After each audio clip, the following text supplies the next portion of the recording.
Hello দর্শক, এবার Copa আমেরিকায় ব্রাজিলের পারফর্ম ছিল দুর্দান্ত। ভক্তদের কোপার শিরোপা উপহার দিতে গিয়ে উল্টো আরও আর্জেন্টাইন ভক্তদের বিনোদন দিয়েই বিদায় হলো কোপা আমেরিকা থেকে। দর্শক, কোপায় এবার ব্রাজিল শিরোপা জিততে মাঠে নামেনি, নেমেছিল মনে হচ্ছে আর্জেন্টাইন ভক্তদের বিনোদন দিতে।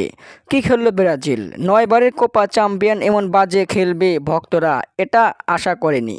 দেশে বিদেশে ব্রাজিলকে নিন্দনীয় প্রশংসা সবার মুখে মুখে। এই যে একবার ভক্তদের মুখে কালি পড়ে গেল, ব্রাজিল আর আগের মতো ব্রাজিল নেই, হয়ে গেছে বিনোদন পাবলিক। ব্রাজিলের এমন বাজে পারফর্ম দেশে বিদেশে শতকরা 80% লোক সাপোর্ট করা বাদ দিয়ে দিয়েছে।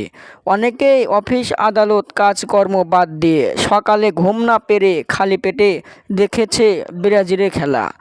অনেকে তো আজ ভাত খাওয়াই বাদ দিছে, আবার অনেকেই দাঁত ব্রাশ বাদ দিয়ে দেখেছে খেলা। ব্রাজিল বিদায় নেওয়াতে ভক্তদের মুখে ভুয়া ভুয়া বলে স্লোগান। দর্শক, ব্রাজিল এবার কোপা আমেরিকায় যা খেলেছে তা মানতে পারছে না কেউ।